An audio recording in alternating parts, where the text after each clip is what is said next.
Hai, Rizky di sini dan hari ini kita kedatangan Asus ZenBook UX435 yang udah pakai Core i7 Tiger Lake dan juga Nvidia MX450. Tapi karena kami belum bisa nge-review ini secara performance karena benchmarknya katanya belum valid, jadi masih early BIOS. Jadinya daripada kita nggak bikin konten sama sekali, ayo kita bikin konten gimana sih kira-kira laptop di tahun 2021 itu, karena kebanyakan laptop nanti di tahun 2021 pasti kan udah pakai Tiger Lake dan juga pakai Nvidia MX400 series. Jadi inilah ngira-ngira laptop di tahun 2021 ala Rizky Nerd Reviews.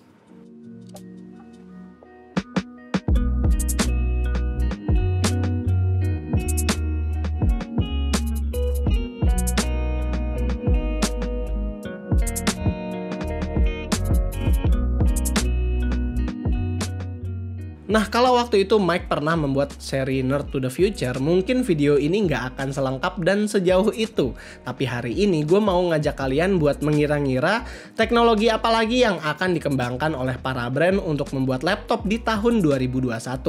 Di sini gue udah ditemenin sama ZenBook UX435 karena laptop ini sendiri udah dipersenjatai Core i7 Tiger Lake, 16GB RAM DDR4X dan Nvidia MX450. Namun sayangnya di video kali ini gue nggak bisa ngasih angka benchmark karena memang ini masih early BIOS dan gue juga dibilang sama Asus jangan kasih angka benchmark, jadi ini pinjem aja. Tapi seenggaknya gue udah bisa ngasih lihat bagaimana pengalamannya pakai laptop yang bakal tren di 2021. Yang pertama adalah performa. Laptop tipis di 2021 kemungkinan akan punya performa graphics yang kencang-kencang karena dengan adanya Vega di Ryzen U series, lalu Nvidia MX series juga makin banyak di laptop-laptop sekarang, dan ada pula Intel Iris di beberapa laptop high-end. Dan juga di Tiger Lake ini itu beda banget sama sebelum-sebelumnya. Performa si Intel Iris-nya ya. Gue memang masih belum bisa bilang ini game bisa dapat berapa FPS, game itu dapatnya berapa FPS, tapi yang pasti gue bisa bilang itu adalah gue nyobain Genshin Impact di sini udah bisa lancar 60 FPS tanpa nyolok charger di better performance. Dan yang kedua adalah bobot yang makin ringan. Untuk tren di 2021 itu antara dua aja, antara laptop tipis performanya makin gaming atau laptop gaming dimensinya makin tipis. Jadi nggak menutup kemungkinan kalau nanti laptop-laptop content creator memang yang tipis-tipis tapi isinya udah RTX 3060-an, atau kayak laptop yang gue pakai sekarang dimana laptopnya itu sekitar cuma 2 cm tebelnya, dia udah pakai MX450 yang kalau dikira-kira performanya udah hampir sama sama GTX 1650 Max-Q. Di tahun 2020 kita juga udah melihat bezel laptop itu makin tipis, mau itu di lini gaming ataupun ultrabook. Nah di UX435 ini juga kelihatan ini bezelnya tipis banget kan. Ada kemungkinan di 2021 mereka akan mempertipis lagi bezelnya, terutama bezel atas dan bawah. Atau kita masuk ke kemungkinan ketiga, yaitu mengimprove kualitas webcam. Kita tahu webcam di laptop suka dianaktirikan kualitasnya sekarang karena jarang sekali dipakai. Dari waktu ke waktu mereka jarang mengimprove kualitas webcam, yang dimana paling gue lihat di improve itu di bagian webcam adalah privacy shutter tanpa memberi improvement di kualitas kameranya.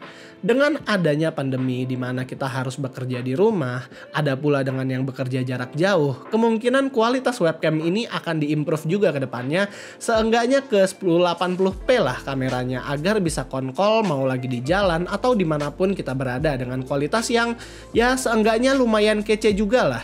Dan juga kualitas webcam seperti itu kan bisa mengimprove kualitas sign in dengan facecam-nya Windows Hello, karena sepengalaman gua yang paling gak enak pengalaman sign in-nya pakai face itu hanya saat pakai laptop aja. Kalau misalnya HP itu kita cepet banget, tapi kalau di laptop itu sign in-nya kadang-kadang nggak kedetek lah, kadang-kadang gimana lah, itu nggak terlalu enak lah pengalamannya.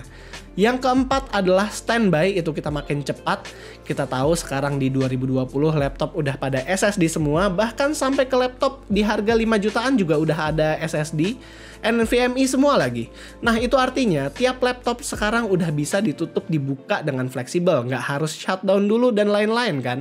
Nah sekarang pertanyaannya, secepat apa kita bisa masuk dari sleep ke standby bisa dipakai? Kita udah coba kayaknya sih kedepannya, misal kita lagi game Genshin, di mana Genshinnya itu di dalam SSD ya, terus kita pause, tutup laptopnya, terus pergi bentar entah sholat atau ngapain, nah pas datang lagi, buka laptopnya terus langsung resume gamenya, itu bakal secepat itu. Seperti kita lagi resume game di konsol aja, jadi yang diimprove adalah kecepatan laptop bisa dipakai lagi dari kondisi sleep. SSD yang sekarang sudah mulai common membawa kita ke kemungkinan kelima, di mana sekarang sudah banyak laptop gaming dengan 2 SSD slot, itu ada kemungkinan bakal mulai masuk ke laptop tipis. Mungkin nggak akan langsung ke laptop yang terlalu tipis sih, tapi seenggaknya akan mulai masuk ke laptop produktivitas seperti ZenBook Pro. Itu kan mereka adalah laptop yang untuk content creator, dan karena mereka sebagai content creator itu biasanya akan butuh storage yang besar, jadinya pasti gue yakin SSD slot juga bakal 2, dan itu M.2 slot kalau misalnya bisa di-rate ya di-rate, karena ya selain gamer, content creator juga butuh ama storage yang secepat itu. Yang keenam adalah battery life yang makin panjang. Di 2021 ini gue yakin para manufacturer laptop juga akan berusaha untuk extend battery life mereka. Kalau gue melihat-lihat kayaknya secara fisik kapasitas baterai laptop itu akan terbatas, jadi yang diimprove adalah efisiensi prosesornya saat berjalan.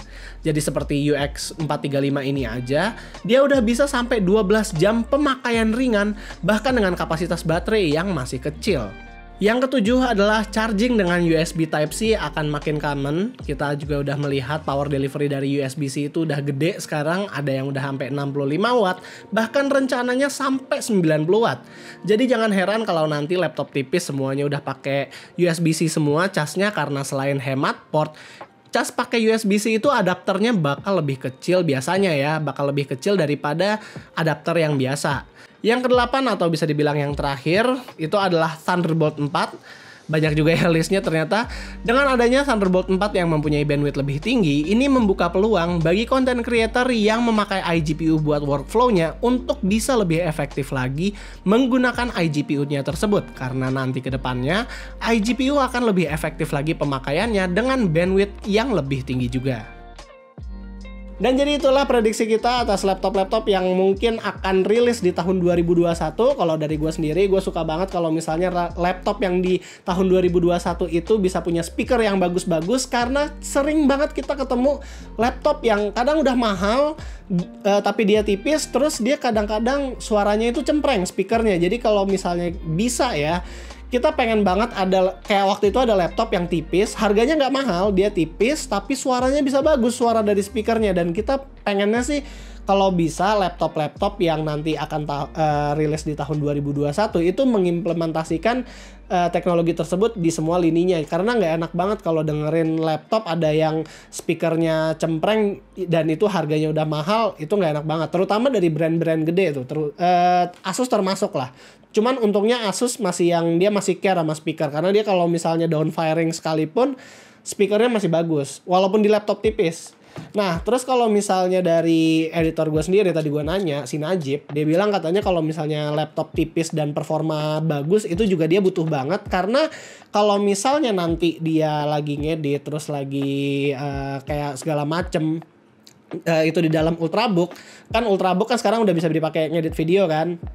Nah, dia pengen banget yang namanya bisa main game juga, jadi ya nggak terlalu muluk-muluk lah, nggak game-game yang terlalu berat. Mungkin sekedar Genshin dia masih bisa grinding, terus juga kayak Torchlight 3 dia masih bisa main, terus juga masih bisa main-main game-game enteng yang sekiranya bisa di Ultrabook gitu. Jadi kalau misalnya udah ada Ultrabook yang bisa pakai MX 450 series ini atau 400 series ini, itu pasti kita bakal terbantu banget dengan adanya grafik performance tersebut. Dan jadi kita kayak suka aja sih kalau misalnya kalau misalnya ada laptop yang bisa main game juga, tipis juga, bisa dibawa kemana-mana kan, jadi bisa ngedit di mana-mana juga.